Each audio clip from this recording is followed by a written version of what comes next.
Mayong hapon mga ka-farmers.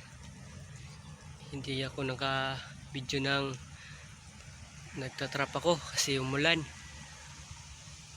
Bukas na lang siguro papandawin na. Kasi maglagay pa kasi ako ng trap doon sa may kalabaw na doon. Malaki yung sagbot. Bukas na lang siguro. Update ko lang kayo sa ating pagpapandaw. Ito guys, so yung nahuli ko yung malaking sagbot guys. Mantik to guys, oh, laki guys. Laki to guys, oh. Ito yung nahuli ko guys. Update ko na lang kayo sa sunod kong vlog.